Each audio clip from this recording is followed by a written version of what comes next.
tarde, bem-vindas, bem-vindos ao nosso painel Conceitos de Grupo Econômico e Controle Societário para fins de notificação de ato de concentração, o que ainda não está claro e o que deveria mudar. O painel foi organizado pela Cristiane Zarzur, Leonardo também do Pinheiro Neto, e agradeço também aos demais colegas do Pinheiro Neto e ao IBRAC pelo convite. A proposta do nosso painel é examinar, sob as perspectivas privada, pública e acadêmica, os conceitos de controle, e mais especificamente controle compartilhado, e grupo econômico para fins de avaliar a necessidade de notificação de atos de concentração.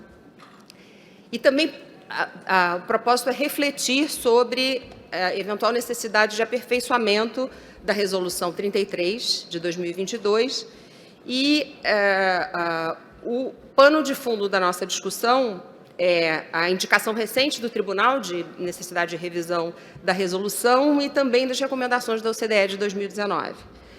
Ao lado disso, um dos casos mais momentosos de 2024, a decisão do Tribunal, no caso de Gestos Jus Brasil, da PAC, em que se examinou se as empresas foram investigadas pela prática de gun jumping, associada a uma aquisição de participação societária concluída em outubro de 2021 e notificada ao CAD em fevereiro de 2023.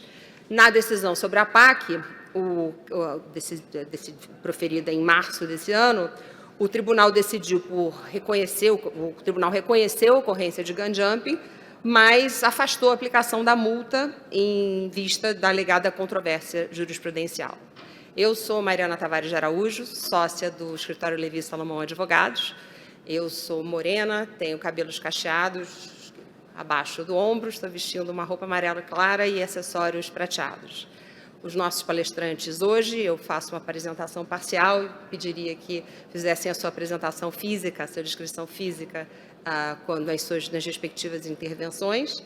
Temos aqui o Vitor Fernandes, conselheiro do CAD, a Amanda Flávia Oliveira, professora da UNB e sócia da advocacia Amanda Flávia de Oliveira, André Pita, mestre e doutor pela USP, advogado especialista em societário e mercado de capitais e sócio da Trindade Sociedade de Advogados, e Carlos Ragazzo, consultor e professor da FGV Rio.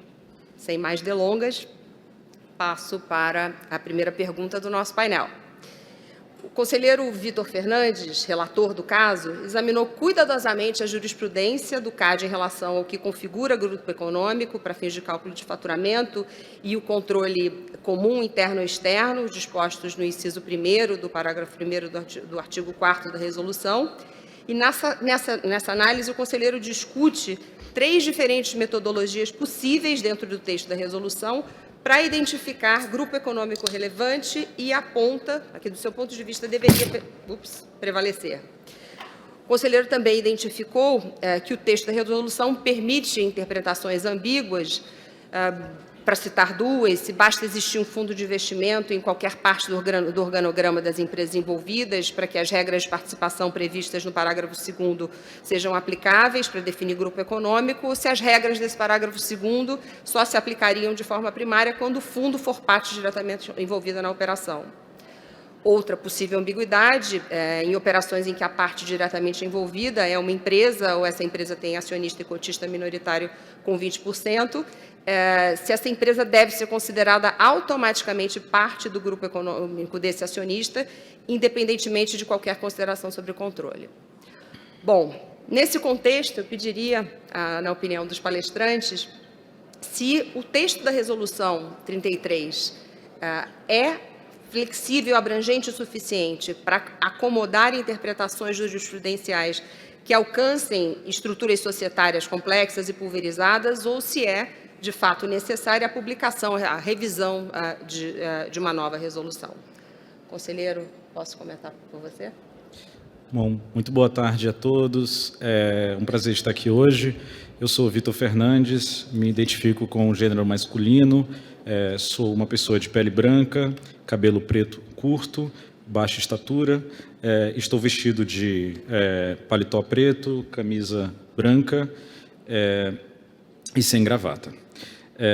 Bom, queria iniciar agradecendo inicialmente ao IBRAC pelo convite de participar deste painel, desejar os cumprimentos inicialmente à doutora Mariana Tavares, ao Carlos Ragazzo, ao André Pita, à minha colega e amiga Amanda Flávio, também cumprimentando aqui a doutora Cristiane Zazu, que foi uma das proponentes desse painel. E dizer que é realmente uma grande alegria poder discutir esse tema com vocês. Eu acho que é um tema que suscita um debate que é necessário, em grande medida urgente, de alguma maneira. Antes de endereçar diretamente a pergunta, Mari, eu queria compartilhar uma reflexão. Eu acredito que o grande desafio, quando a gente está falando de critérios de notificação para atos de concentração em geral, e em especial quando a gente lida com o debate de grupo econômico, é tentar achar uma sintonia fina de um critério que, ao mesmo tempo, seja operacionalizável, seja facilmente implementável por todas as pessoas que atuam na área, e que, ao mesmo tempo, seja um critério que capture as relações de poder econômico do mundo real. É um critério que, de fato, aponte para situações do mundo real. Todo mundo conhece, né, a obra do professor Fábio Conder Comparato, que, quando traz a discussão de poder de controle, diz que poder de controle é uma situação de fato, é algo do mundo real. Ter o controle é um feixe de poderes e de atribuições que se transmuta em algo da realidade, em algo concreto. E eu acho que, como eu estava dizendo, o grande desafio nosso é tentar encontrar esse equilíbrio. E é importante ter sempre em vista que, talvez, tão ruim quanto ter um critério de difícil operacionalização, talvez seja ter um critério que não dialoga com as relações de poder no mundo real. Os dois mundos são ruins. Um mundo coloca os práticos em uma posição muito difícil de operacionalizar, às vezes, requisitos legais, e o outro mundo pode colocar os agentes econômicos numa posição de ter que submeter um número enorme de atos de concentração sem que haja relevância concorrencial numa discussão como essa. Então, trazer uma situação de equilíbrio é o difícil dessa discussão, que é uma discussão controvertida e complexa, não só no direito brasileiro. Em todas as jurisdições, na União Europeia, houve um debate enorme sobre isso, nós estávamos comentando isso ainda há pouco, ao ponto de a União Europeia ter que ter adotado uma solução final que equanimizasse, que harmonizasse esses critérios em todo o continente.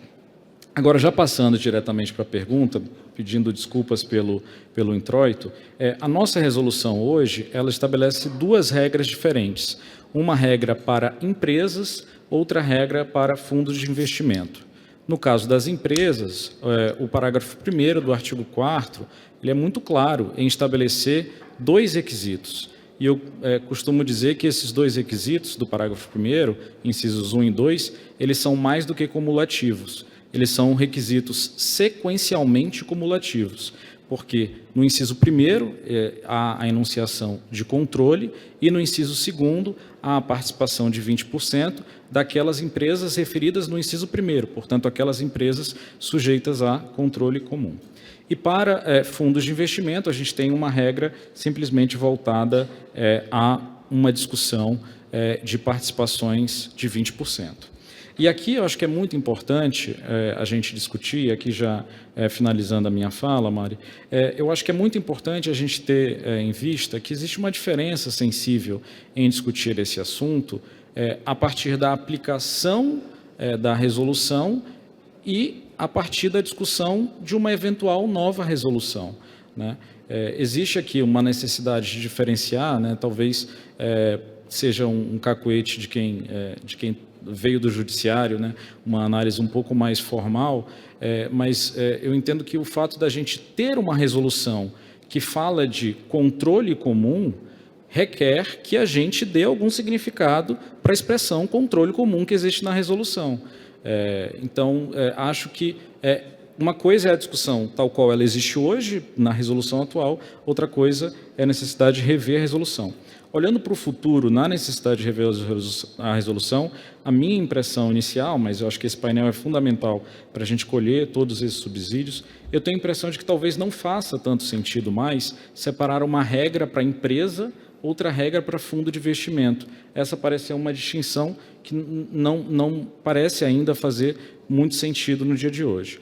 E, atualmente, a gente verifica uma realidade em que a gente tem novas formas de financiarização, participações societárias muito pulverizadas, formação de seedlings, formação de novas estruturas societárias para empresas em estágio de desenvolvimento, em estágio de alavancagem. Fica muito difícil, nesse cenário, estabelecer um critério rígido, seja de controle, seja de participação societária. Então, eu acho que, com um pouco de ponto de partida para a discussão, eu acho que talvez uma contribuição, um ponto de convergência mínimo que se possa chegar, talvez repensar essa diferença entre empresa e fundo de investimento, mas eu fico por aqui por enquanto. Muito obrigada, conselheiro. Passaria, doutor Carlos Ragazzo, por favor. Claro. Bom, boa tarde, meu nome é Carlos Ragazzo, me identifico também com sexo masculino, sou alto, pele branca, cabelo preto curto e estou usando terno também sem gravata. Prazer enorme estar aqui. Eu fiz essa discussão há mais de 10 anos atrás, e eu me lembro aqui do Pita ter participado dessa discussão junto comigo lá atrás, e eu acho que é interessante a gente ter um pouquinho de fluxo de tomada de decisão, né? O que leva a gente a chegar numa conclusão se precisa ou não precisa mudar. Na época, tinha uma incerteza muito grande em relação aos critérios de influência relevante versus controle. Tinha essa discussão, provavelmente a gente vai ter oportunidade de falar mais sobre isso. Isso gerava muita dúvida sobre notificação, consequentemente, você tinha mais casos sendo notificados. E aí, fazendo análise do que era necessário para você entender, a gente foi parar um pouco na famosa tríade, né? Quem você quer ver, né? O que você quer ver e como você quer ver. Tem um terceiro também nessa história, que é o quanto você quer ver. Né? Um quarto nessa história, que tem o quanto que você quer ver. Porque a gente fez simulações em relação ao número de atos de concentrações que a gente recebia por ano, que eram números bem significativos, para ver, olha, faz sentido, não faz sentido, e tinha uma equação, que é como se fosse uma razão dos atos sumários versus ordinários, para a gente entender se a gente estava dentro do que seria razoável ou não. Porque o erro pode não ser só o mais versus o menos, mas o erro também pode estar no que você está vendo. E você pode estar vendo muita coisa que não seja útil, e isso está jogando a tua equação sumário ordinário para o alto, mas você está, ao mesmo tempo, deixando de ver outras operações que são relevantes do ponto de vista concorrencial. Essa dúvida, ela acabou seguindo uma orientação. Na época, e de novo, a gente está falando de 2011, 2010, onde o objetivo explícito nosso era reduzir o número de casos. A gente tinha uma proposta regulatória de querer ver menos casos, e até a ideia de você poder pedir os casos fechados, né, criando uma norma específica, era um gateway para você poder reduzir esses casos. A ideia, e não é que estava surgindo fundos, mas assim, a proliferação dos fundos era um fenômeno relativamente recente para o que a gente estava analisando em termos de volume de casos. Então, na época, teve uma demanda e uma discussão, e eu lembro, o Pita estava me relembrando aqui, foi o Otávio, né, que participou pelo lado da B3 da discussão dos fundos, mas que tipo de operações a gente quer ver e como é que a gente faz. E tiveram vários erros no processo de discussão de qual operação de fundos que a gente gostaria de ver. E o mercado serviu bastante de input para dizer, olha, essa operação faz sentido, aquela operação não faz sentido.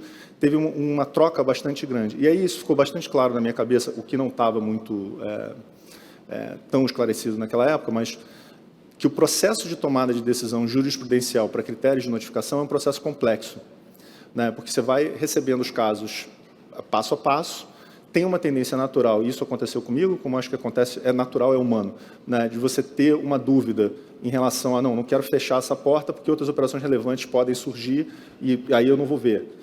E é uma certa falta de confiança, o que também é normal, do gatilho de você poder pedir as operações, porque você tem um prazo de 1 ano e você vai poder fechar. O resultado prático disso, na época, e eu me lembro que foi logo depois, mas já tinha discussão na época na ICN, das recomendações de que maneira você poderia fazer uma descrição de criação de critério. E aí era relativamente claro, assim, né? Você precisa ter um critério que seja transparente para trazer segurança jurídica, trazendo previsibilidade por meio de guidelines, é a ideia da resolução, ou de informal guidance, né? De você ter Mas essa não é a nossa cultura, né? De você receber uma dinâmica de notifica ou não notifica. A gente é muito mais formal nesse aspecto do que outros lugares. Talvez os Estados Unidos seja um exemplo, talvez a gente possa ter um volume maior de informal guidance com relação a critérios de notificação. Então, assim, precisa ou não precisa mudar, para mim é uma decisão tão complexa, porque, primeiro, quais operações... Porque você tem que tomar algumas decisões antes disso, né, que partem de análises mesmo empíricas. Né? O número de casos está muito grande? Ok, vamos pressupor que sim, e a razão sumária ordinária meio que aponta nessa direção. Mas o que está destoando? Né? Qual é o volume de operações que está criando essa desproporção sumária ordinária? Né? A gente tem que levar o sumário ordinário numa mesma proporção que, por exemplo, os Estados Unidos, que também tomou uma chamada do OCDE, que tem um número maior de sumários do que seria o esperado, né, de fast track transactions.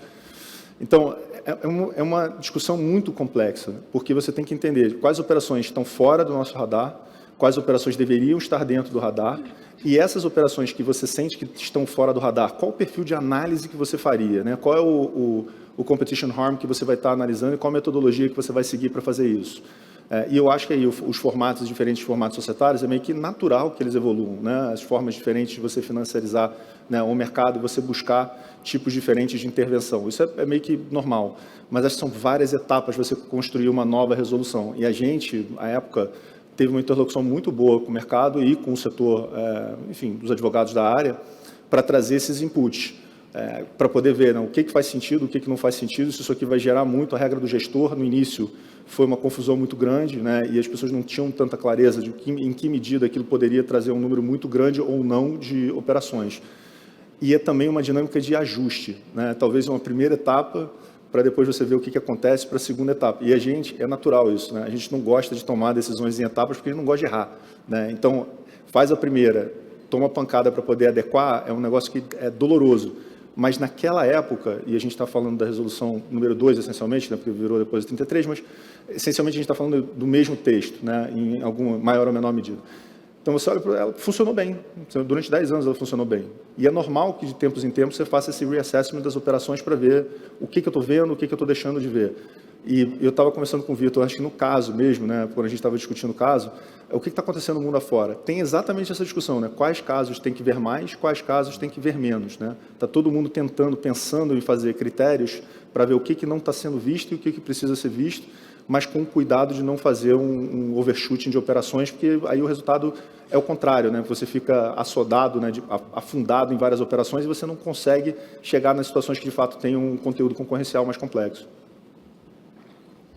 Obrigada. Professora Amanda. Boa tarde, uma alegria estar aqui. Eu sou Amanda, eu tenho cabelo castanho escuro, pele clara, estou de vestido preto. Eu gostaria de agradecer muito aos proponentes desse painel pela alegria de estar aqui. A Cris, anotei o nome dos 4 aqui, Cris, Leonardo, Jackson, Luiz Henrique, muito obrigada. E cumprimentar meus colegas de mesa, todos admiráveis. Parabenizar o conselheiro pela abertura a esse debate conosco, né? Isso é extraordinário mesmo, ter uma autoridade debatendo aqui um voto dele, né? E gostaria de cumprimentar todos que aqui estão. Eu estou aqui ocupando, me parece, um espaço que seria preponderantemente da academia, né? Então, eu queria, nessa condição, dar um passo atrás nessa reflexão, né? Me parece que, às vezes, a gente tem que fazer uma volta aos fundamentos, né? O fundamento é o direito de propriedade, né? Inclusive direito fundamental, a gente geralmente se refere aos direitos fundamentais sempre lembrando dos sociais, mas esse é o primeiro dos direitos fundamentais, né? Então, a regra é essa, né? Esse me parece que deva ser o fundamento, né? Então, quando o conselheiro diz, e eu concordo com ele, eu acho isso realmente um olhar um tanto sensível, a gente precisa de um critério operacionalizável, mas que também capture adequadamente, eu acrescentaria um critério que também não seja um obstáculo indefensável ao direito de propriedade, né? Então, primeiro, o direito de propriedade. Depois, a lei. Depois, a resolução, que não pode extrapolar a lei, né?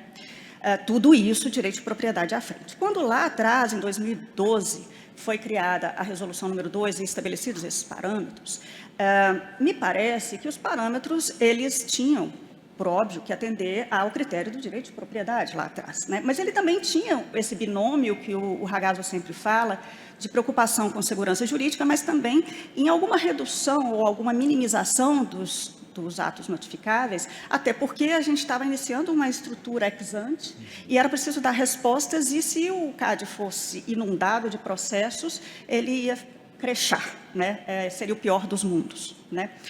Então, vejam, nós tínhamos lá atrás, além de, obviamente, tínhamos e temos até hoje, um dever de obediência ao direito de propriedade, nós tínhamos lá atrás também uma questão funcional, eu vou chamar assim, institucional, uma razão funcional, em razão da qual o tribunal, naquele momento, fez uma escolha por queremos menos processos notificáveis.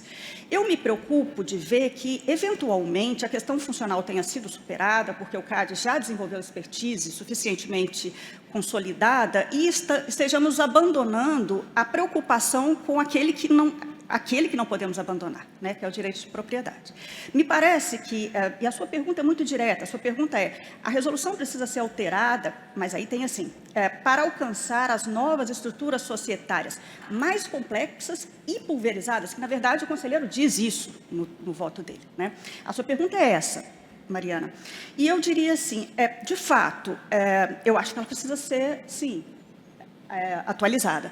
Mas não porque nós estamos à procura de, como se nós estivéssemos, na verdade, querendo avançar mais, porque estão escorrendo pelas nossas mãos as estruturas pulverizadas. Esse movimento, ele não é compatível com o que é primordial, que é o direito de propriedade. Então, precisamos alterar por quê? Porque ela não traz segurança jurídica. E o voto do conselheiro é muito evidente nesse sentido, a partir do trabalho de sistematização maravilhoso que ele faz, por sinal, um trabalho que, inclusive, eu acho que precisa vir a constar de livros textos de antitruste, porque o trabalho que ele faz de sistematização e reflexão ali é extraordinário, né? Mas todo aquele exercício ali nos revela que segurança jurídica não há, né? Agora, por isso, sim, né? Eu tenho alguma resistência às ideias da Behavioral Economics, mas uma dos takeaways que eu acho que ela é muito útil é para dizer que regulação make it simple, né? Regulação tem que ser simples. E se tem todo aquele esforço do conselheiro, ela não está simples, está errado, então não tem segurança jurídica, né? Precisa ser alterada? Precisa, por razões de segurança jurídica. Não porque nós estamos preocupados com estruturas mais pulverizadas. Isso daí me parece que é um movimento mais ou menos contraditório com um direito fundamental, que é o direito de propriedade. Então, te respondendo muito diretamente, assim, precisa sim, por razões de segurança jurídica, minimizando, mas sempre lembrando que, na verdade, a eventual reprovação de um ato de concentração e ainda mesmo a própria submissão deve ser algo absolutamente excepcional, porque o direito de propriedade é a regra, né? Me parece que muito da insegurança jurídica que a gente vive no mundo atual, e aí eu não estou falando só de antitruste, eu estou falando de tudo, decorre da gente ter se perdido nessas bases daquilo que a gente convencionou chamar de democracia liberal, entre as quais está exatamente a gente relativizar demais direito de propriedade, que foi um movimento que se desenvolveu a partir de 1988. Então, respondendo muito diretamente, sim, para simplificar, não está dando segurança jurídica suficiente, não para buscar coisas pulverizadas. Claríssimo, muito obrigada. André. Obrigado, queria também agradecer o convite. Meu nome é André Pita, eu sou uma pessoa que também se identifica com gênero masculino, cabelos encaracolados de uma cor que eu não consigo descrever muito bem, a gente fala que é loiro escuro, a gente fala que é castanho claro, alguma coisa entre esses dois. Barba, estou usando terno azul e uma camisa branca. Pessoalmente, na qualidade, enfim, de alguém que trabalha com direito societário, inclusive, né, na estruturação de transações que são depois submetidas ao CAD, eu concordo bastante com o que a professora Amanda acabou de dizer. Eu acho que o texto, hoje, da resolução, ele é abrangente, ele é capaz de capturar estruturas novas, né, especialmente essas que envolvem composição entre acionistas de uma maneira diferente, mais inédita na atribuição entre eles, né, de direitos políticos e econômicos, estruturas mais pulverizadas. E também concordo que o problema não é esse, né, como revela o voto do conselheiro Vitor, o problema hoje é a insegurança jurídica, né? O caso que a gente está aqui, que é o pano de fundo da nossa discussão, ele é um caso, né, onde, numa interpretação razoável e de boa fé, as partes entenderam que aquela operação não deveria ser submetida ao CAD. E eu arrisco dizer que se, enfim, eu não conheço os detalhes do caso né, de maneira profunda, mas se aquelas partes fossem pedir pareceres jurídicos de advogados societaristas sobre a existência ou não de controle compartilhado ali, eu acho que eles conseguiriam vários pareceres dizendo que ali não era uma hipótese de controle compartilhado, era uma hipótese, né, sob a ótica societária, de um acionista que tinha direitos relevantes, que talvez fosse considerado uma pessoa vinculada ao controlador, que é uma figura própria do direito societário, que embanana um pouco essa discussão, e eu pretendo falar um pouco disso mais tarde, mas não um co-controlador. E acho que a decisão também é muito razoável, né, porque ela reconhece isso e opta, né, por não aplicar a sanção numa função importante, né, que o regulador tem que ter, que é de orientar, né, especialmente se identifica que as partes estavam de boa fé. Mas, enfim, concordo também com a professora Amanda que é necessário trazer previsibilidade e segurança, né? A gente aqui está falando de uma regra que ela é muito importante para o mundo das transações, né? E essa é uma pergunta que o advogado recebe o tempo todo. Essa operação vai ter que ser submetida ao CAD? E não só ao CAD, né? Ao CAD, a ANS, a Anatel, a NTT, enfim, né? A depender do ramo de atuação da empresa, das empresas que são objeto da operação. E para se pensar, então, como dar maior previsibilidade, eu acho que a gente, enfim, acaba tendo que retornar para essa discussão, né, de quais são os objetivos, né, sob a ótica da política regulatória, né, que o Ragazzo acabou de mencionar, e se eu quero, enfim, alargar ou reduzir esse filtro.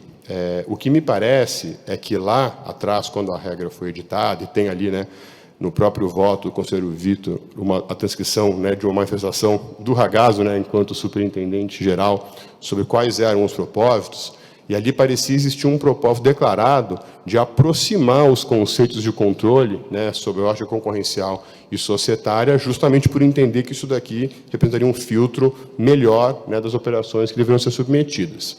Olhando um pouco, né, essa ótima revisão dos precedentes que o conselheiro Vitor fez, me parece que, de fato, ao longo do tempo, se caminhou para um distanciamento, de novo, dessas noções. Me parece que situações que estão sendo entendidas, né, no CAD como situações, né, de controle conjunto são coisas, né, que no direito societário estão mais perto, né, da situação de influência relevante, né, que é um conceito que já pautou, né, as discussões concorrenciais por bastante tempo. E isso não é um problema em si, né? O advogado societário, às vezes, ele se sente meio dono do tema controle. Não, esse assunto ele é meu, né? Então, como alguém aqui está falando sobre controle de um jeito diferente, isso, né, me parece ser uma besteira, né? Enfim, cada tipo de regulação, cada enfim, setor do direito, ou cada setor econômico, tem ali as suas complexidades. A gente convive hoje, né, com definições de controle nas regras, né, editadas pelas agências reguladoras, que são diferentes entre si, né, porque tem ali, né, a tutela de interesses e de bens jurídicos que são diferentes, preocupações que são diferentes. Então, acho que não há problema nenhum, né, no direito concorrencial, analisar com uma outra lente, né, o que é controle para efeitos concorrenciais. O que é importante é que todo mundo sabe que lente é essa, né? Todo mundo consiga identificar, e se há esse distanciamento entre a noção de controle societário e concorrencial hoje, é importante que isso fique claro, né? Eu acho que o que aconteceu nesse caso concreto é que isso não estava claro para as partes envolvidas, né? E, enfim, só para terminar essa fala inicial, sobre o tema dos fundos, né, o conselheiro Vitor provocou aqui a questão, será que faz sentido ter ou não essa diferença hoje em dia? Isso é uma coisa curiosa, né, porque quando esse assunto surgiu, né, enfim, vários artigos debatendo isso, tal, tinha essa preocupação, nossa, mas eu vou trazer o gestor aqui para essa discussão, eu vou olhar então, né, olhar o grupo sob a ótica de quais são as companhias que estão, né, em fundos geridos por um mesmo gestor. Isso aqui vai embaranar muito, vai trazer muitos casos, e daí se afastou a figura do gestor da discussão. Mas acontece que o fundo de investimento, né, sob a ótica, né, do direito do mercado de capitais, ele é justamente, né, o veículo de gestão profissional de recursos. Ele nasce, ele existe, a regulação dos fundos ela é centrada para viabilizar que pessoas coloquem os seus recursos sob gestão discricionária de um terceiro, que é quem vai tomar as decisões de investimento, né? A figura do cotista, né, ela é menos relevante, né, para a regulação do mercado de capitais, quando eu penso no fundo. Então, isso hoje está fora, né, da regra concorrencial, porque talvez se entenda, né, que, enfim, em alguns tipos de fundos específicos, acho que especialmente nos fundos de investimento em participação, nos FIPs, às vezes, né, eles se aproximam muito sob a ótica da sua organização das empresas, né, das holdings mesmo, porque, né, o cotista tem um protagonismo. E se esse é o tipo de fundo que está preocupando, de fato, o CAD, talvez faça sentido mesmo não ter, né, essa distinção, porque, né, o fundo clássico típico é aquele onde o cotista tem um papel muito pequeno em relação à decisão de política de investimento, exercício de direitos, a influência que vai se ter nas investidas. Ele delega isso para o gestor, né? Então, acho que esse é um ponto que talvez deva ser também pensado nessa revisão. Enfim, acho que era isso que eu tinha para introduzir a conversa. Obrigado.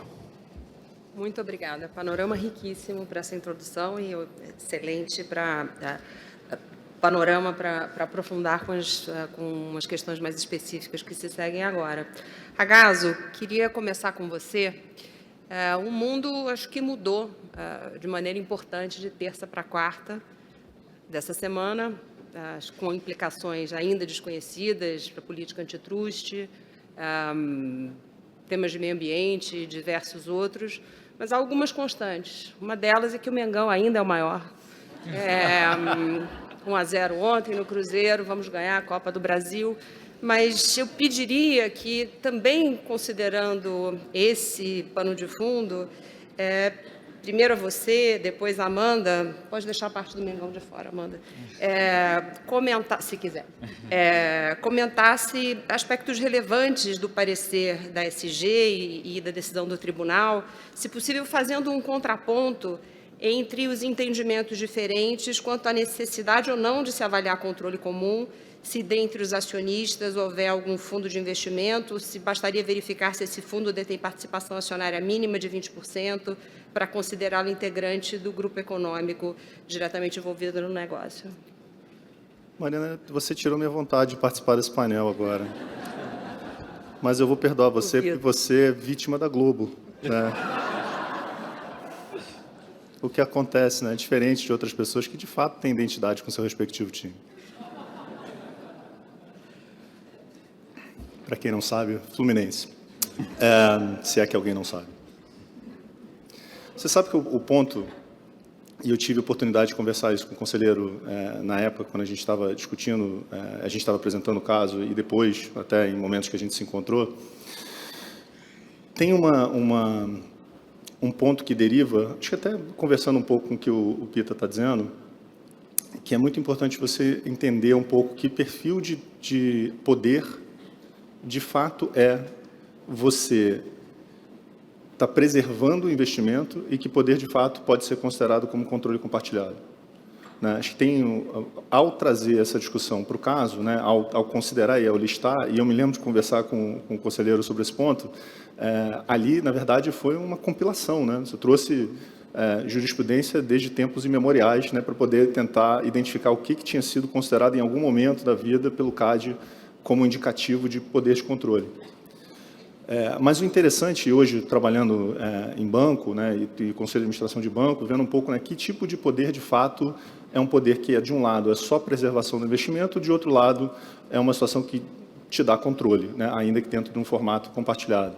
Eu acho que essa é uma discussão, já que a gente estava falando sobre alteração da resolução, né, que tipo de poder efetivamente pode fazer isso, levando em consideração que, de tempos em tempos, você pode mudar uma interpretação do controle que a gente entendia como meramente societário para mudar para outro perfil de controle, por qualquer razão que a norma possa, de alguma maneira, acomodar.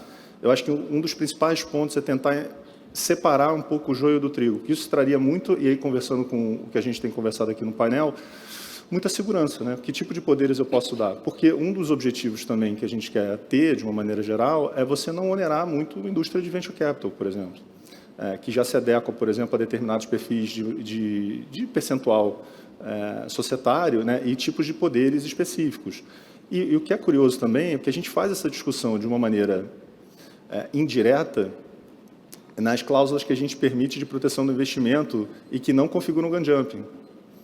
Então, não pode ter uma certa contradição entre o que você permite, né, e não configura gun jumping, né, com cláusulas clássicas, né, de proteção do investimento, mas, ao mesmo tempo, ser considerado como controle, né, de alguma maneira. Tem uma contradição nisso? Não sei, honestamente. Acho que é até uma questão eventual.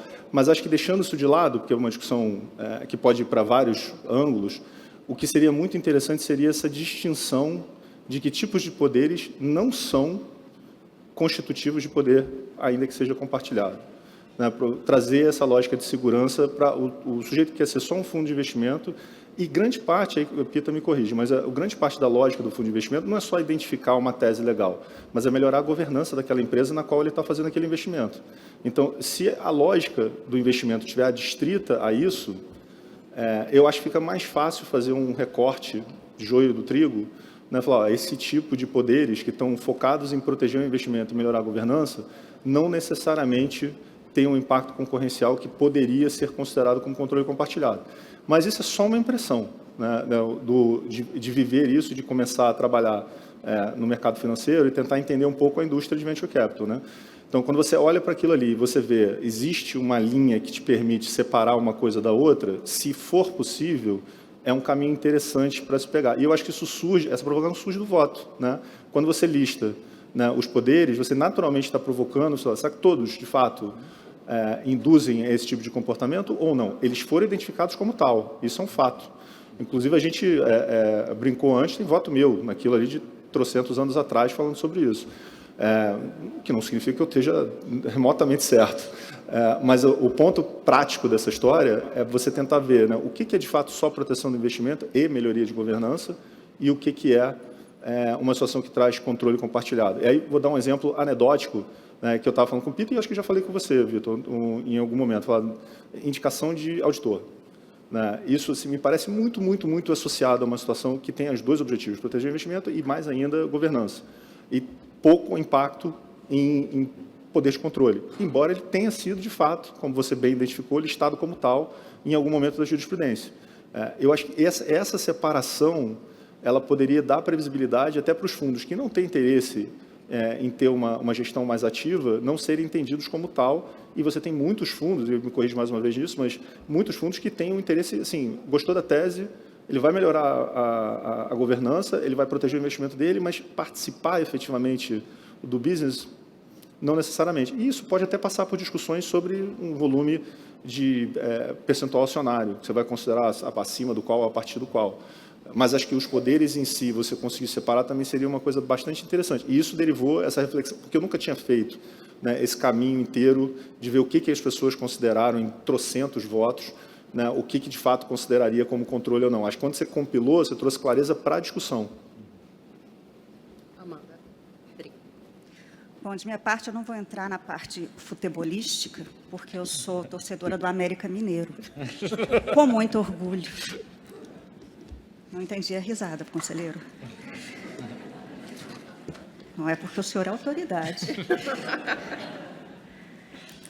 A pergunta também foi muito direta, assim, quem acertou? Foi a SG? Foi o conselheiro, né? E aí é a oportunidade de eu me vingar aqui da risadinha do América, né?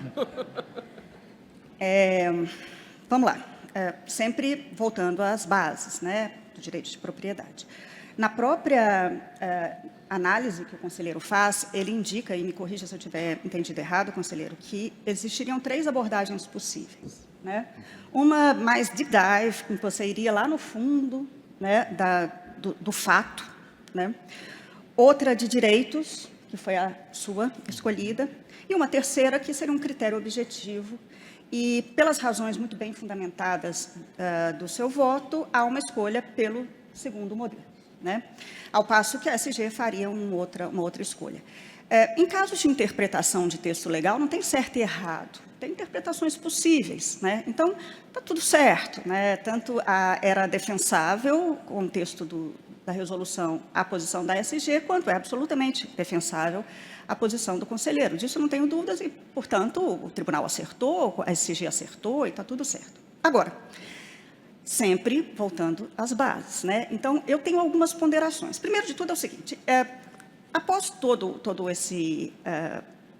toda a discussão, a questão foi apreciada, né, o ato de concentração foi apreciado pelo CAD e foi aprovado sem restrições. Eu vou confessar para vocês que eu tenho uma dificuldade para entender, em termos de fundamentos, essa situação em que uma empresa é condenada por gun jumping, mas o ato de concentração é aprovado sem restrições, porque me parece que há um privilégio de um instrumento sobre o fundamento, e esse exercício a gente não pode fazer, né? Então, eu já devo confessar que isso daí já me causa algum incômodo, né? Mas eu fico pensando o seguinte, o que é mais seguro, né? Onde há mais segurança jurídica? Se a gente for olhar das 3 propostas, né, me parece que mais segurança jurídica é um critério objetivo, apesar de tudo aquilo que o conselheiro aponta, das dificuldades que ele identifica pela solução. Talvez o percentual, pelo menos, a gente tem um número, né? Aí, mais objetivo do que isso, né? Então, tá, tudo bem. Agora, por outro lado, também, se a gente vai partir para uma questão de análise da concretude do fato, me parece que das 2 opções, a que gera mais segurança jurídica seria a primeira, porque, no mínimo, ela é um exercício de tentar fazer justiça, no caso concreto, né? E, tudo bem, ela tem um custo, mas se o custo é muito alto, mais uma vez, o direito de propriedade é a regra. Se o custo é muito alto, aprova-se, não pune, não julga e tudo mais. E eu tenho, no fim das contas, também um problema que eu também gostaria de ponderar com o conselheiro sobre a parte dispositiva do voto, né? Ele faz um esforço de fundamentação que é impecável, mas eu me incomodo um pouco assim. Me parece que se o tribunal conclui, o conselheiro conclui, o tribunal o segue, né? No sentido de que havia uma confusão realmente que impediria as empresas de entender aquilo dali como sendo notificável. Na verdade, a solução foi há gun jumping, mas não se multa. Na minha concepção, deveria ser não há gun jumping.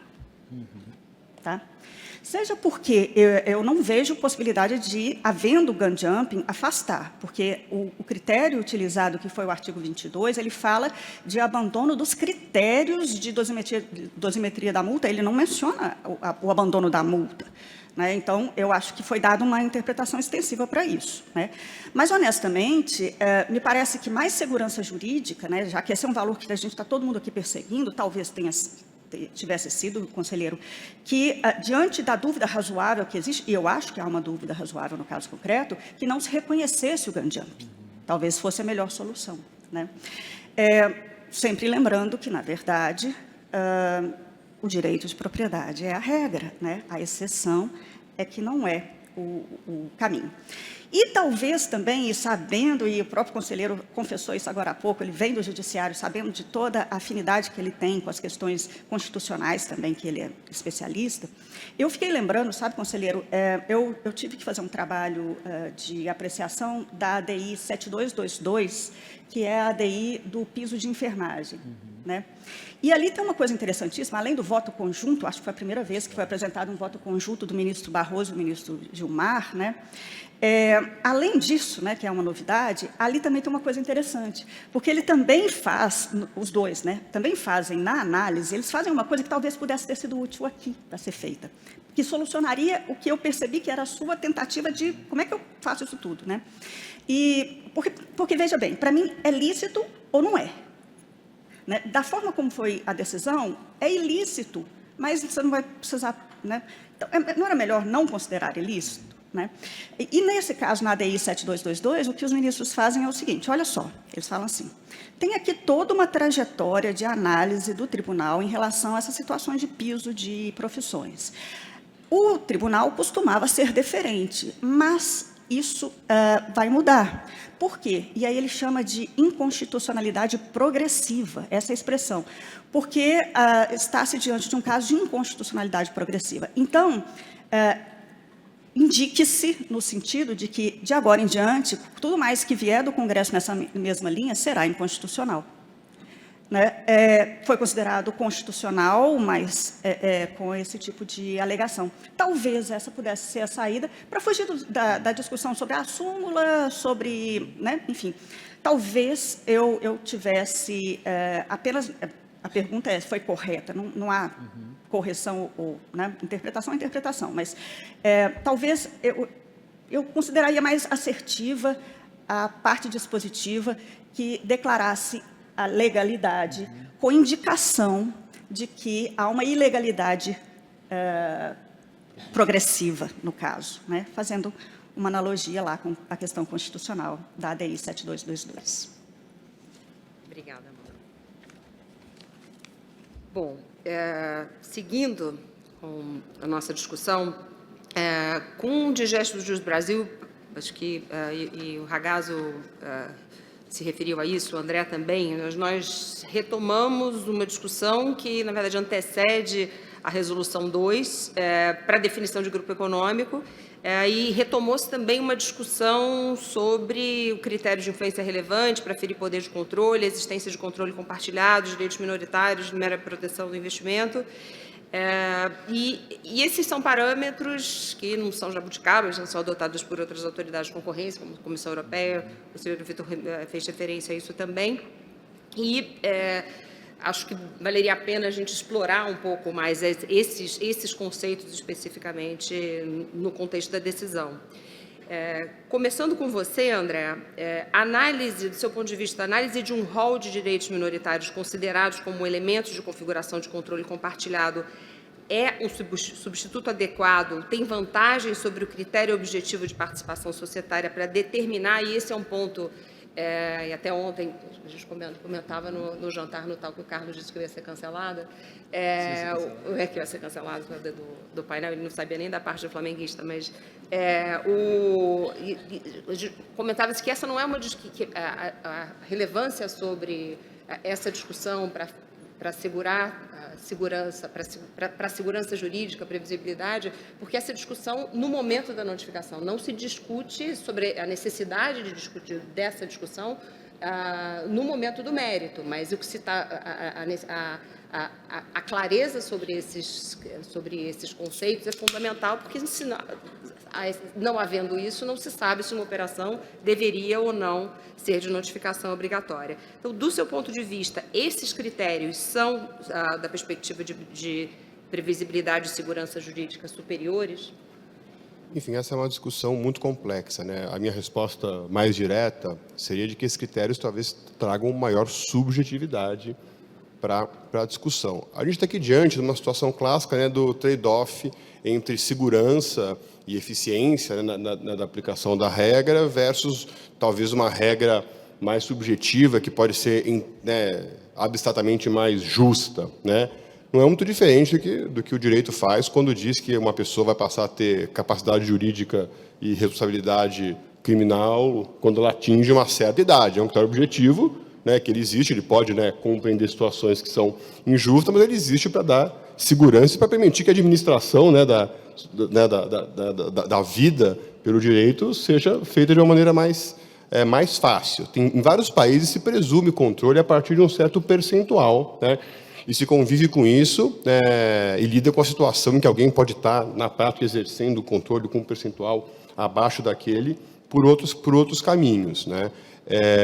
Como eu falei agora há pouco, me parece que o CAD está, de novo, se afastando um pouco dessa noção societária de controle, quando analisa essas hipóteses de controle compartilhado, o que é, né, de novo, plenamente justificável sob a ótica de política regulatória, porque as preocupações, né, concorrenciais são diferentes das preocupações societárias quando se define controle, né? No direito societário, a definição de controle, a identificação do controlador, ela serve a 3 propósitos diferentes, basicamente. O primeiro deles é a identificação de um centro específico de imputação de deveres e responsabilidades, né? A razão principal pela qual a Lei 10.000 define poder de controle é porque ela coloca o controlador, né, numa posição quase como de um órgão da sociedade. Algumas pessoas, inclusive, defendem isso. que, né, tem deveres próprios e responsabilidades próprias em decorrência do poder que tem. Então, para uma discussão que ela é basicamente de avaliação da conduta dele e que ela vai ser interpretada quando surgir uma discussão de abuso, de desvio, etc. Né? A segunda razão pela qual o direito societário define controlador ou bloco de controle é para tratar de algo muito específico, né? Para avaliar se houve ou não a alienação desse controle a um terceiro, que, no direito societário, dispara, né, uma obrigação, né, de se realizar uma oferta pública para adquirir as ações dos acionistas não controladores, né, por um preço que tem que ser pelo menos 80% ou 100%, depende, né, do segmento de listagem da companhia, igual ao pago para o antigo controlador. Então, tem né, um propósito também bastante específico.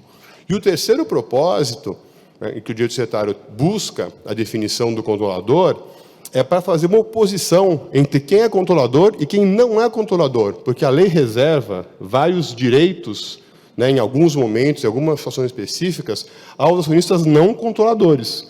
Então, você precisa certificar que, nesse momento em que esses direitos são exercidos, não tem ali, né, um controlador fantasiado, né, se passando por um minoritário, por um acionista não controlador, desvirtuando um pouco esse equilíbrio de poderes que a lei tenta dar. E é nesse conceito que surge essa pessoa, nesse contexto, que surge essa figura da pessoa vinculada ao controlador, que é um conceito com o qual o direito societário trabalha, que é, né, o quê? É alguém que não é co-controlador, não exerce o poder de controle junto com o controlador, mas possui uma vinculação ao controlador, por exemplo, né, em decorrência, né, de um acordo de acionistas no qual foi a ele garantido direitos, vetos, enfim, prerrogativas que não são típicas de um acionista minoritário qualquer, que tornam o seu interesse alinhado ao do controlador em relação a certas matérias, a despeito dele não ser ele próprio, esse acionista, um co-controlador.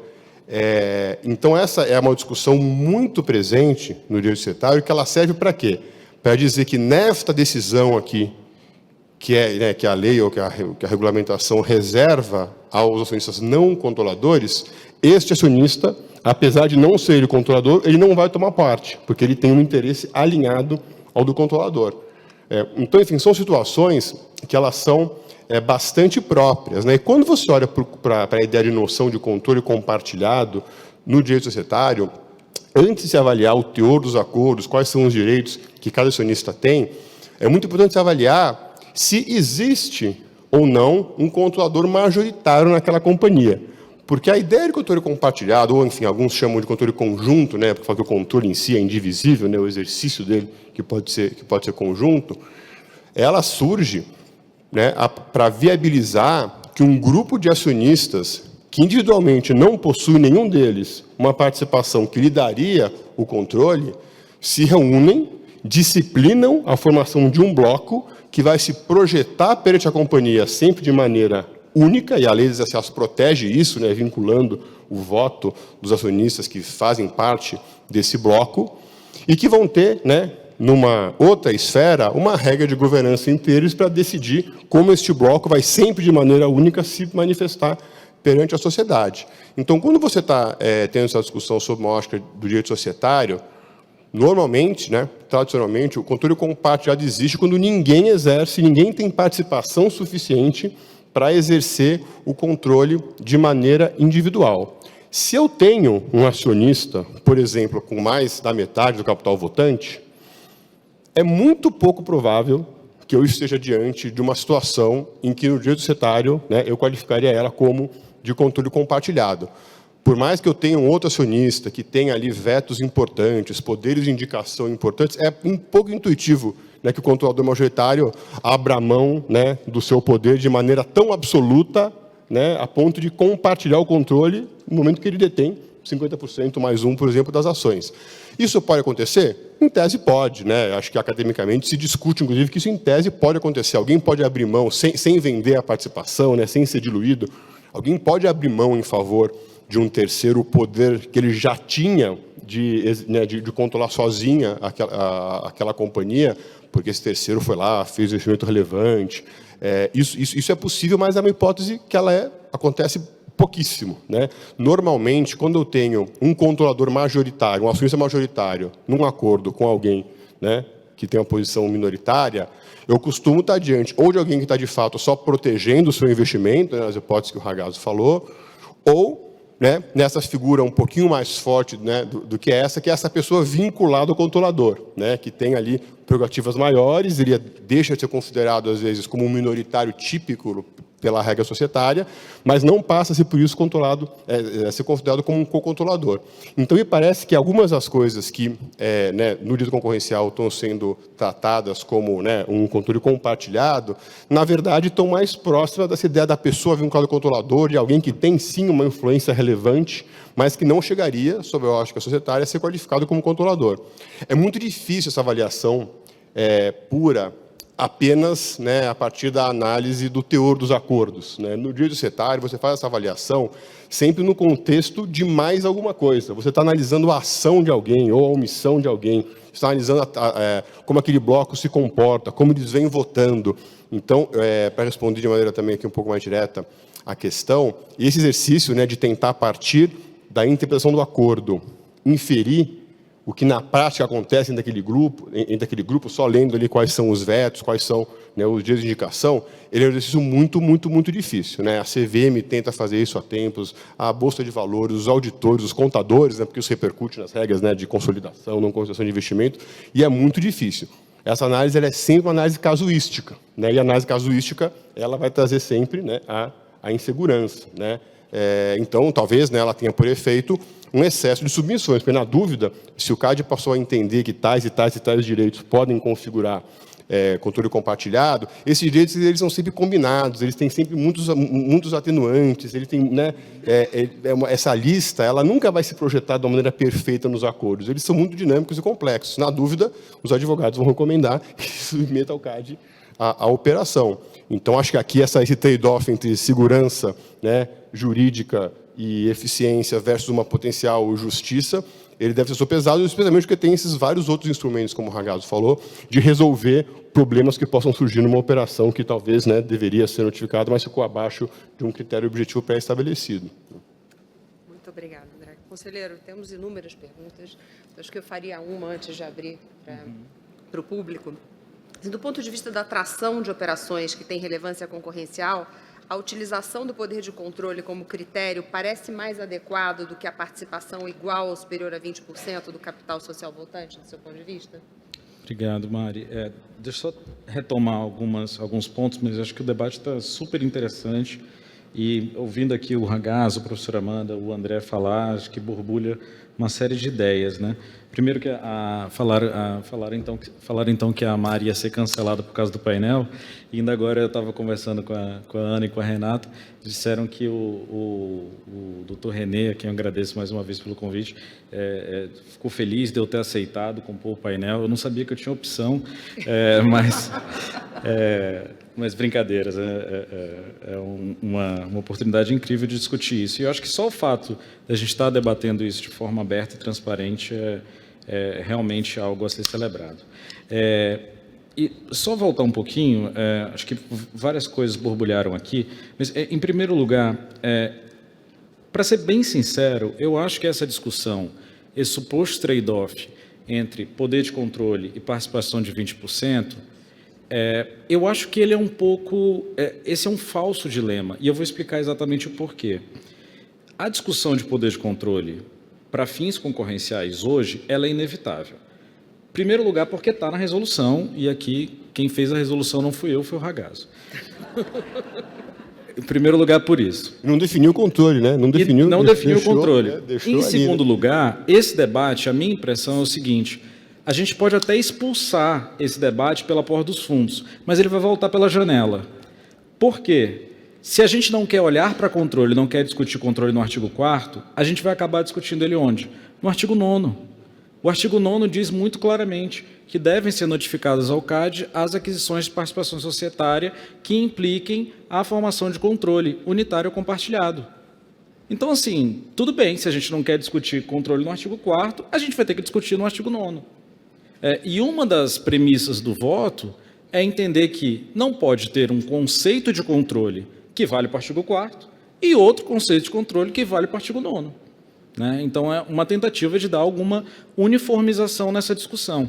E quando a gente vai para a jurisprudência, para as decisões do CAD sobre artigo 9º, o que a gente vê é uma série de decisões que faz justamente essa análise a partir dos instrumentos parasocietais de acordos de acionistas. Só que aí o grande problema das decisões do CAD. Na maioria das vezes, para não dizer em todas as vezes, as decisões da Superintendência Geral que fazem essa análise na análise de artigo 9º são confidenciais. Então, ninguém nunca soube qual que era aquela lista. Se é que existe algum mérito nesse voto, é pelo menos trazer a lista. Né? Pelo menos para dizer, olha, essa daqui é a lista, e isso é o que tem sido considerado como aquisição de controle unitário ou controle comum. E aí eu acho que assim, a gente pode discordar da lista, a gente pode, né, eventualmente, num debate sobre resolução, acrescentar e tirar critérios, mas assim, fingir que esse debate não existe, talvez, ou simplesmente negligenciar a discussão de controle, talvez funcione para o artigo 4º, mas não vai funcionar para o artigo 9º. E aí, lá no artigo 9º, a gente vai voltar a ter toda essa discussão de novo. Então, por isso que a posição do voto inclusive numa linha do que o próprio André falou, é que talvez a gente tenha que criar e adensar, do ponto de vista de conteúdo, o que é o conceito de poder de controle para fins do direito concorrencial. A gente não vai fugir dessa discussão, né? Não vai fugir dessa discussão. E como o próprio André falou, o conceito de poder de controle, nem mesmo dentro da lei da SA existe só um único conceito de poder de controle. A depender do artigo, se você estiver falando de responsabilidade, enfim, a depender do que você estiver falando, você está falando de várias espécies de poder de controle. Né? O professor Calixto Salomão até fala das espécies do poder de controle, porque isso é sempre vinculado à finalidade que está se observando. Então, eu acho que a gente vai precisar, e se isso for feito, né, numa revisão de resolução, preencher esse conceito do que é o poder de controle para fins do direito concorrencial.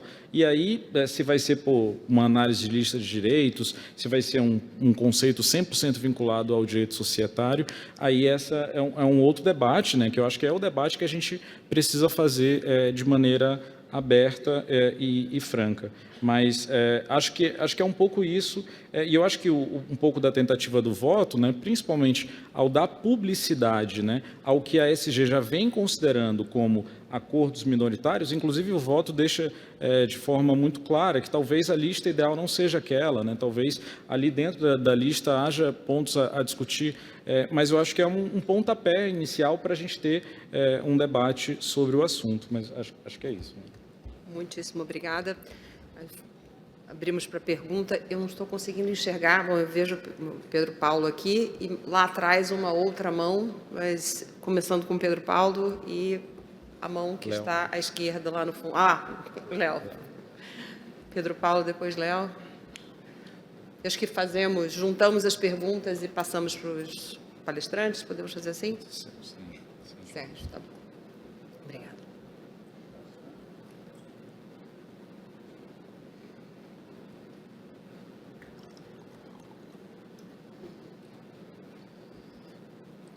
Bom, boa tarde, agora está. Bom, parabéns a todos pelo painel, a todos os que falaram e discutiram. Não vou ser cancelado pelo Ragazzo, porque eu sou Flamengo também, com muito orgulho. E espero não ser cancelado por mais ninguém do grupo. Vamos lá. É que eu gostaria de fazer só uma observação, que a professora Amanda falou muito corretamente, que não existe uma verdade absoluta, vamos dizer, sobre esse conceito de grupo econômico, e a Mariana falou sobre, num determinado momento, lembrou, quer dizer, que nós estamos discutindo aqui, na verdade, é critério de submissão de um ato de concentração. E aí, isso faz uma linha com o que o conselheiro falou sobre a distinção artigo 4º e o artigo 9º, que talvez seja importante fazer essa observação que eu faria. No artigo 9º, que a gente está discutindo a aquisição de controle, que é para definir se é ou não um ato de concentração. No outro, nós estamos falando a definição do grupo de controle, do grupo econômico. E se nós buscarmos um detalhamento de exame de caso a caso nas relações entre cada uma das sociedades possivelmente interligadas, se há ou não um possível controle por conta de um direito específico que foi dado no acordo de acionistas, isso pode ser impossível. Isso gera uma insegurança jurídica que talvez não seja compatível com a própria fluidez do conceito de grupo de controle, de grupo econômico, desculpe. Porque quando a lei fala em grupo de econômico, é simplesmente para estabelecer uma base de um critério objetivo, que, como disse o André, ao falar da maioridade, pode ser 18 anos, podia ser 18 anos, 4 meses e 5 dias, 750 milhões e 75, podia ser 827 e 343, é um critério para as pessoas saberem se tem que apresentar ou não. O conceito de grupo econômico já é bastante vasto. Ele engloba só controladas, engloba controladas e coligadas, que por definição não são controladas. É muito difícil, e se você for entrar em cada detalhe, é impossível. Então, a definição do que tem que ser apresentado, ou do que é considerado para fins de saber o que é grupo econômico, no fundo é uma decisão de política pública, que podia estar na lei, ou talvez possa estar na resolução. E que quanto mais objetiva for, erro vai haver, erro para mais ou para menos, sem dúvida. É impossível você ter uma resposta absoluta de dizer, peguei só aquilo que precisava pegar e deixei de pegar tudo aquilo que eu não precisava pegar. Mas, quanto mais objetivo, melhor. E se você for olhar o acordo de acionistas da 5ª empresa do organograma, se ali havia um direito específico que faria considerar um controle, talvez seja impossível. Então, o trade-off é que o 4º e o 9º são diferentes. E o trade-off talvez se justifique. É isso que eu questiono, e sem querer ser cancelado nem pelo Ragazzo, nem pelo conselheiro, pelas visões diferentes que eu possa ter. Muito obrigado. Obrigado. Acho que Leonardo e Sérgio Bruna. Boa tarde, parabéns pelo painel, pelas discussões. Eu queria dar um passo atrás, né, e deixando um pouco de lado essas discussões sobre poder de controle, influência relevante, fazer uma pergunta mais elementar de interpretação dos critérios de notificação da Lei de Defesa da Concorrência. Numa operação de compra e venda de empresas, né, as partes da operação são o comprador, a alvo e os vendedores. Vendedores controladores ou vendedores minoritários, que ainda assim são parte da operação, mesmo que não tenham direitos de controle ou que não tenham participação de 20% ou mais na alvo. E a lei diz que devem ser considerados os faturamentos dos grupos econômicos das partes, né, dos grupos econômicos envolvidos na operação, ou seja, das partes da operação, vendedor, alvo e comprador, né? Então, eu pergunto, considerando o texto da lei daria margem de interpretação para o CAD excluir da análise dos critérios de faturamento os vendedores que não tenham controle da alvo, que não tenham participação de 20% ou mais da alvo, e seus grupos econômicos, da análise dos critérios de faturamento? Obrigada. Sérgio Bruna, e depois voltamos. Bom, parabéns pelo painel, tá muito interessante. Queria puxar um pouco o mesmo ponto que fez o Pedro Paula, de serem conceitos de controle diferentes no 4º e no 9º. E especialmente quando a gente fala de cálculo do faturamento, acho que tem 2 aspectos a se considerar. E vou pegar um pouco a linha de pensamento da professora Amanda.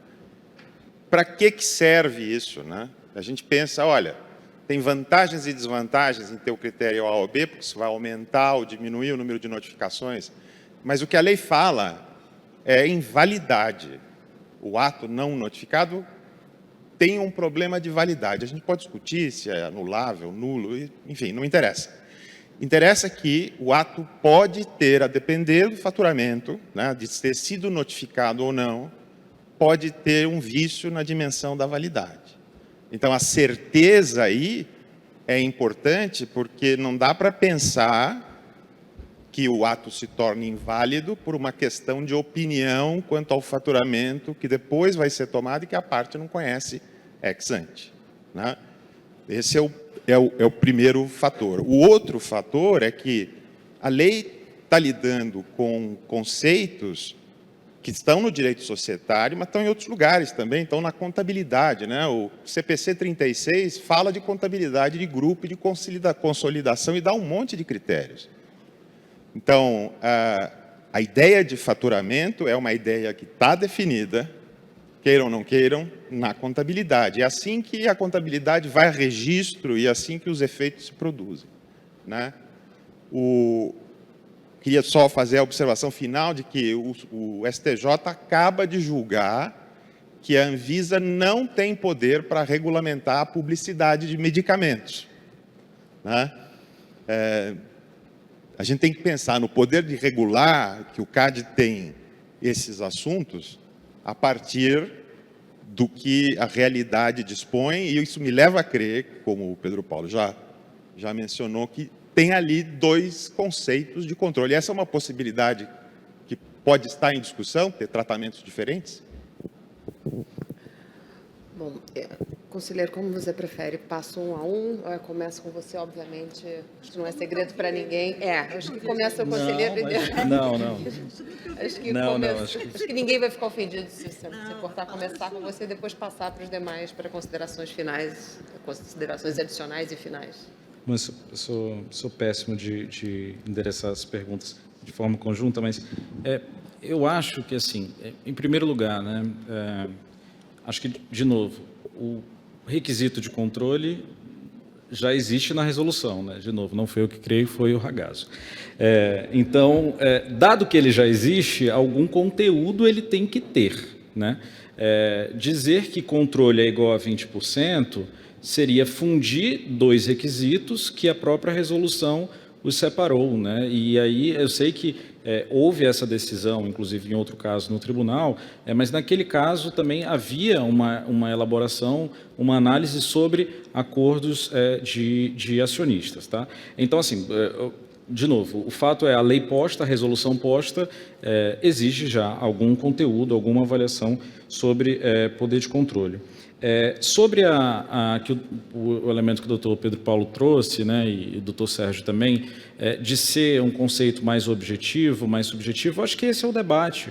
Acho que se é operacionalizável ou não, acho que esse é o debate.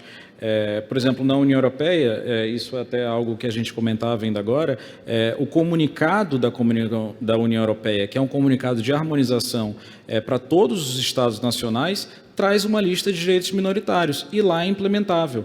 Não sei se no Brasil seria, ou se seria mais difícil aqui do que lá. Enfim, acho que essa é uma discussão que está posta. Mas eu acho que esse é um debate que tem que ser feito de forma aberta, de forma dialogada, analisando da parte, né, dos atores privados a operacionalidade de algum critério e da parte da autoridade o critério que faz sentido dentro de uma política de controle de estruturas. Acho que é isso. Tá ótimo, obrigada. Ragazzo? Dado que eu virei o pai da criança, vou assumir ela agora. Originalmente, e agora também pouco me importa, porque só eu estava lá, então eu vou falar o que estava na minha cabeça. Oi? Pai é quem cria. Eu estava lá e eu criei, então não tem discussão aqui nesse caso, nem de paternidade, nem de origem da discussão. E Pedro Paulo, dado que você é flamenguista, eu vou responder você de maneira ríspida. O que estava sendo pensado na época era um objetivo de simplificação, que estava todo mundo muito nervoso com a discussão de influência relevante. Era algo muito, muito pesado para aquele grupo específico, né, das pessoas que estavam lá. E, por conta disso, o que se pensou e não se escreveu era que deveria ser, nos dois casos, aquisição de controle, no conceito societário, como uma lógica de simplificação. Teve até, e aí minha memória vai falhar, mas logo na sequência da edição, da promulgação da resolução, teve um parecer da Procuradoria do CAD falando especificamente sobre isso, mas estava falando do 9º, não estava falando do 4º, salvo engano.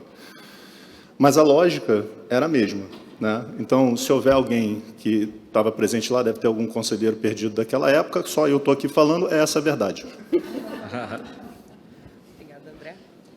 Enfim, acho que a discussão ela é riquíssima, né? E me parece que o ponto central é voltar sempre aos propósitos, né? O próprio 20%, né?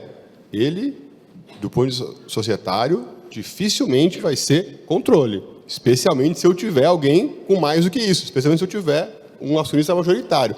A lei 17 fala que 20%, né, é um percentual de presunção de influência significativa, a expressão aqui um pouco maldita, né? Porque traz angústias e uma subjetividade que a lei deixa claro que isso não é controle. né, concorrencialmente, isso pode ter uma grande relevância, né, e isso fica claro também nos votos, né, a preocupação, né, com o tema do acesso à informação, a preocupação com o tema, né, da possibilidade daquele acionista poder participar de decisões estratégicas, influenciar. De fato, alguém pode influenciar bastante sem ser controlador. E essa é uma preocupação que é cara, né, ao direito concorrencial, por razões, né, bastante importantes, e que no direito societário, né, ela é menos discutida, até porque também, né, a lei societária ela tem regras muito próprias para lidar, né, com a responsabilidade do conselheiro, né, os deveres fiduciários que ele tem. É muito claro em dizer, né, que né, ele tem que atuar no interesse da companhia, nunca no interesse de quem o indicou. Né. Às vezes, né, o advogado societário fica um pouco ressentido, porque, né, no mundo concorrencial isso, né, é passado, né, como se, né, se não existisse, pressupõe que o conselheiro que está lá vai sim, né, atuar no interesse, né, do acionista que o indicou, e a gente sabe que na realidade as coisas podem ir, né, por esse caminho, mas isso, né, sob a ótica societária, é a patologia, não é a regra, porque a lei societária trata, né, do acesso à informação pelo conselheiro, qual que é o uso que ela tem que fazer, qual que é o dever ao qual ele está adscrito. Né? Então, de novo, acho que aqui estamos numa discussão, né, de que talvez essa decisão lá atrás de unir os conceitos, ela pode não fazer sentido, e a gente precisa ter, talvez, né, uma definição um pouco mais maleável, né, sobre a ótica concorrencial, porque as preocupações são muito diferentes. Né?